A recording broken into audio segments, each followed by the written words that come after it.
Hello, everyone. My name is Kim Poe. I'm the Children and Young Adult Consultant with the Connecticut State Library. I'm here with Kari from the Wallingford Public Library, who's going to tell us about a summer program that was kind of split into two that they did called Summer Buddies and We Read, which is a really good example of doing some fighting against sort of the summer slide and learning loss and building reading habits, as well as doing some work to sort of instill a love of reading. And I thought they were great programs, which is why we gave money to them. But we'll hear more about how those programs worked, and I'm really ready for all the details. I saw one day, but I'm really excited to hear about the whole program. Okay, well, thank you. So as Kim said, I am Kari Hamad. I am the head of Children's Services here at the Wallingford Public Library. And our Summer Buddies program has actually been around for a really long time, almost as long as I have been working here. It began as a program called Beach Buddies back in 2013. And it was the head of the children's departments at that time. She discovered a grant from the New Alliance Foundation that was giving away a significant amount of money to libraries who wanted to do some programming to combat that summer slide in at-risk. Those kids going into first, second, third grade to try to make sure they were reading on level as they entered into third grade. So she applied for the grant, she got the grant, and that was a 3-year grant, and it took over the library when we had it. We had a program for kids, a program for the caregivers, and we had childcare going on. And it was twice a week, and food. Everybody got dinner. So it was a really great way to start the program off, to kick it off, to get a lot of people in town excited about it and get a lot of buy-in to the program. But it was also a lot of work, both for us and the educators that we hired to run the program, and also just we couldn't do a whole lot of other things in the library when it was happening. So we did that for 3 years. It was going really well, so we applied for a second grant and did it again for another 3 years. So that was 6 years. And just as I was taking over as the head of the department, we decided we were done, and that it was time to be able to do programming for other age groups in the library, and we needed to be a little bit more equitable with our programming. So we pared it back and said, this is a great program, and how do we continue? So now I'll explain the program as it is now.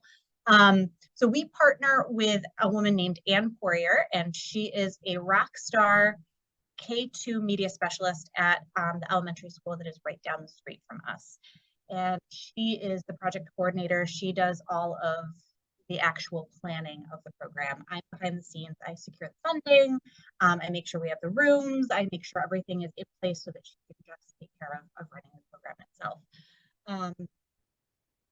So what happens is every year, she takes a look with the counterparts at the other 3 elementary schools in town. Wallingford has 4 K2 elementary schools, and they invite kids who are at risk. So if they qualify for free and reduced lunch, or they meet other metrics that put them in that at-risk category, and that they're also possibly behind in their reading, struggling with their reading, or concerned with not having a lot of resources over the summer to keep them on level for when they start again in the fall.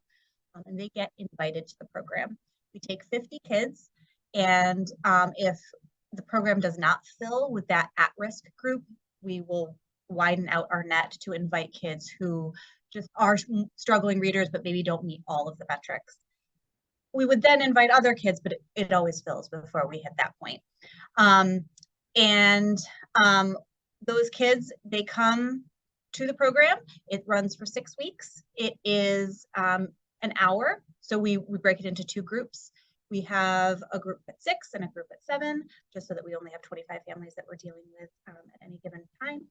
And it is run all inclusive. So kids, their caregivers, and their siblings all participate in the program all together. And one of the big ways we save money is that unfortunately we don't serve dinner anymore, which is always nice. And food is always a draw, but it's also really expensive. So one of the ways we've been able to keep the program going is we don't offer dinner anymore. So what happens at the program? So one of the big pushes for the program is to help kids build their home libraries. So every night they get a copy of at least 2 books.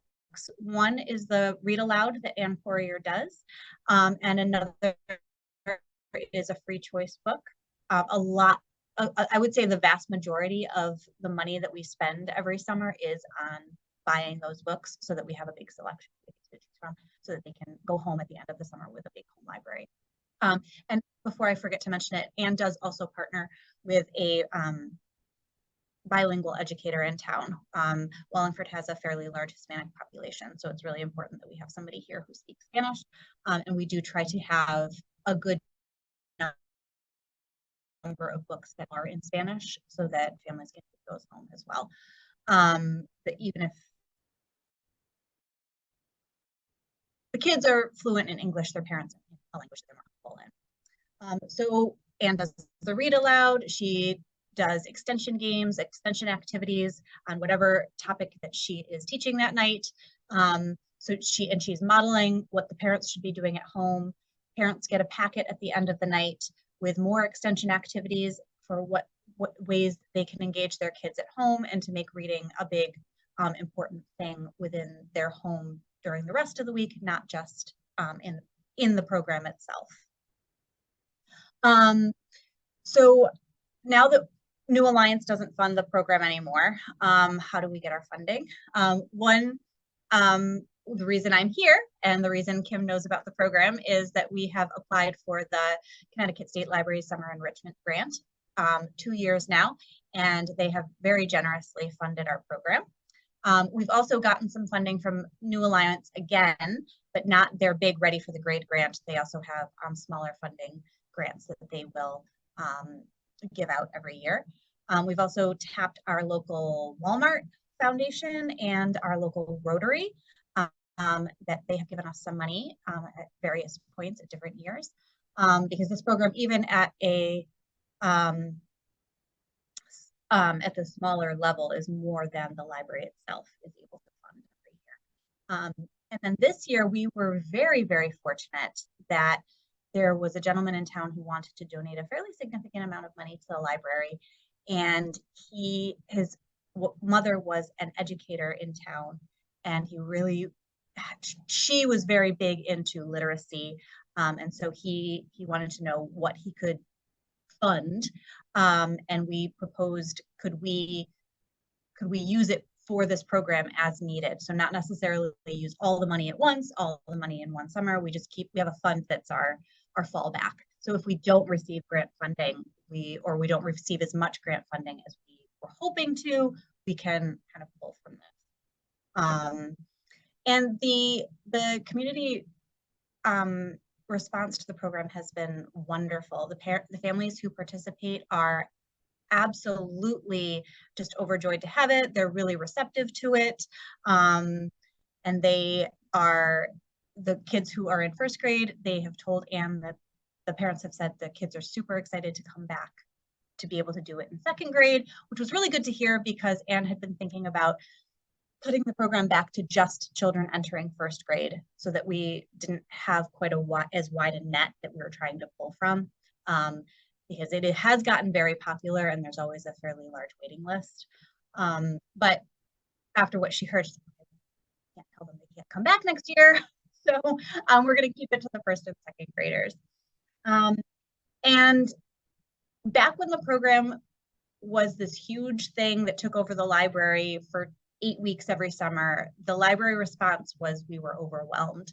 But now it's kind of run seamlessly.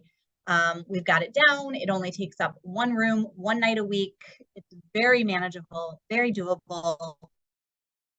Anne's a rock star. She's not on staff, but she's kind of on staff because she's here all the time. So we don't really notice any disruption. It's all positive. It's all just excitement with the kids and their families coming in, and they do the other pieces to our regular summer reading program while they're here. So it's just, everybody's happy about it. And then, of course, because we're always trying to build and grow, this year we decided to take Summer Buddies a step farther. And all right, so we've got kids who were worried about summer slide. get them, but then you get them to third grade, they can read, but they don't really like to read, or they don't want to read. And okay, the skill is there, but they're not building on that skill. They're losing that love, that joy of reading. So we did a pilot program for something that this year we called We Read. We might change the name next year based on some things that we learned. And it is for kids who are going into 4th, 5th, or 6th grade. Again, and we might change that up again next year too. But this year it was for kids going into 4th, 5th, and 6th grade who can read, but don't really want to, and just haven't found a genre or just something that sparks their joy and love of reading to make them lifelong learners and lifelong readers. And so this was a 3-week program, and each night of the program, they got to read aloud a portion of a book, and they got to take that book home with some extension activities that went along with it. And they were all high interest titles. We also did a parent program on the first night just for parents to explain the benefits of graphic novels and audiobooks, because those tend to be the things that parents shy away from. They want their kids reading real books.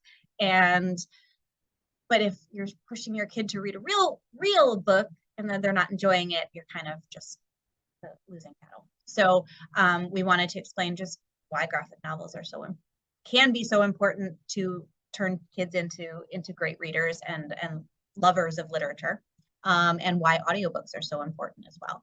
And I think we had some converts from our parents, which was great. And we learned a lot. It wasn't as well attended as we had hoped. And I think we focused too much on, we're going to be reading books. We're going to be reading books. We're going to teach you to read books. And the kids who don't want to read don't really want to come to a program where they talk about books. So we're going to try to hide that a little bit more next year and make it sound more engaging and fun. And the content of the program will be the same, but we have to work on our marketing strategy to make it appealing to the audience that we actually want. That sounds absolutely lovely. As someone who ran a department while doing Ready for the Grade and trying to simultaneously do a summer reading program, completely get it. Completely, yeah. You go home and just like crash, right? Like you're lucky if you take your shoes off before you fall asleep at night. So I remember that fondly. So I think I don't know if you're going to have an answer to this, because like you said, sort of a version of the program had been running for a really long time. But while talking about summer reading, something we in youth services do all the time, I'm already thinking summer 2024, as much as it kind of distresses me while collating summer reports. But something you see a lot is, we're running a summer reading program to combat the summer slide. Summer slide, kids can't read, summer slide. But your program, Summer Buddies, seems to like really, truly do that. It's one thing to have books for kids to sort of take home and read with their grown-ups, and they come back in with their list and maybe get an incentive or get invited to, a special event, which is important just for that continuation of reading as someone who was a reader as a kid. But when I was able to come in and sort of shadow Anne doing her program last summer, I noticed that she's like diving deep with like the phonological awareness and, all of that, and sort of the very clear and real modeling and keeping the parents engaged instead of like on the phone doing, I'm going to say Candy Crush, but I don't know if anyone does that anymore. Why was that so important for you guys to do? I mean, you could have easily just you could just do the summer reading program that you already do, right? Because you do a traditional summer reading program, but somewhere along the way, it seems like it became important to really actually dive into some of those reading difficulties.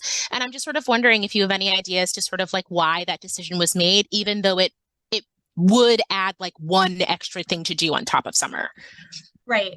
So I think it goes back to the head of children's at the time when we applied for that Ready for the Grade grant. And it was sort of like, oh, if we had the funding and we had the resources, and she structured our grant so that the children's librarians, I mean, it was a lot of work for us, but it theoretically wasn't supposed to be. We hired staff to do every piece of it. So we ended up kind of running around and making sure everyone was where they needed to be and all of this, but we weren't running the programs. And I mean, we're librarians, we're not teachers. And we realized Mhm. that teachers are the ones that really get it. They're the ones that are teaching our kids to read. They should be the ones who are talking about it during the summer as well. So that's where Anne came in, and she's been, we will do this program until she doesn't want to do it anymore. Yeah, yeah. Um, and once we started, we realized just how important it was, and we were really seeing a difference with these kids, which was why we did that second round of funding, and we did the second 3 years. And then when we decided, okay, we're done, we just cannot continue doing this. We knew that it had become an important piece of our community.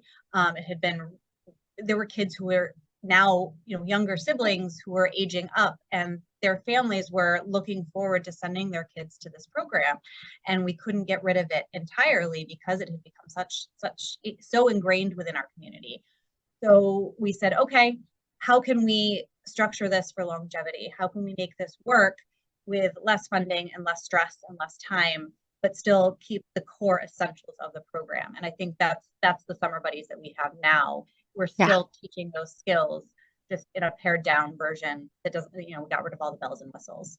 Right, right. Yeah, I love that. And you're right. I mean, when I was a part of the Ready for the Grade program at West Haven, we did, we did the same thing, hired in teachers to do that. But then people come in and they're like, I'm here for the summer reading program. And you're like, are you here for the summer reading program? Or are you here for the Yeah. other reading program? So there is a lot of coordinating, especially in the Right. beginning for sign up. So 100%, you're preaching to the choir. I remember what a journey that was. But I also just sort of want to applaud you for identifying like this model does not necessarily work for our library and our staff capacity, but we have seen the impact of that type of program and to find another way to make it work for you instead of just washing your hands of it and saying like, well, I can't do it. So Right. just I don't know, like you probably don't need like just a random person being like, I'm so proud of you. But I did want to say that having family members who struggle to read and would have really benefited from a program like this. So I'm so excited. As long as I have Thank money you. to give, you can have it. So it's a little bit, that at least get you there a little bit. So you have a relationship, as it seems, with the school systems, and there are some libraries that struggle to even get past the email phase. What's that like? Like, did you do something a little different? Was it just kind of like a good day? So, I mean, so Anne Poirier is a rock star. We love Anne Poirier, but the other school librarians are great too. Her school is literally right down the street from us, and the strong relationship that the library and the school have had goes back farther than me working here. And I've been at this library for 13 and a half years. So it's long and ingrained. And it just every year gets stronger and just builds on itself. We've got it to the point that the administration is on board with the library summer reading program is what the kids should be doing. You should go to the library, whatever they say, and just listen to them, and just like passes the whole thing off to us. And they ask us for how we're going to do it, and they advertise it, and it's fantastic. Just so that there's not multiple messages going back and forth. They're not sending Yeah. home a paper of, okay, write down the books that you read and bring it back. It's okay, if you do the library summer reading program, they will give us the data, and just don't worry about it. It's through the school, or I'm sorry, through the library. And it's fantastic. And I mean, Anne is a big piece of it, but we've got all of the school librarians are receptive and are very quick. If I email a question, I hear back from them, and kind of vice versa. So it's been a long time that this relationship has existed. So anybody new that comes in sees that it's there and that it's important.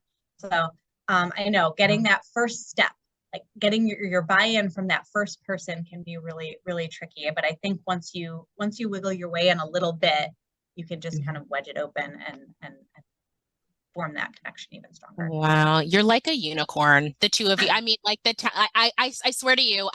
And when I saw it with my own eyes last summer, I was like, oh I have never. I've worked in 4 different towns in different public libraries, and there have been some libraries with good relationships with the schools, and some where you're kind of like, please just answer the. I just want to know what the list is so I can buy the books for you. Like if you could just, right? You're like, I just want to buy them because you're sending them to us. And to have seen the way that you all work together was just like, we're gonna have to figure this out. We're gonna have to break it down, do a case study or something because.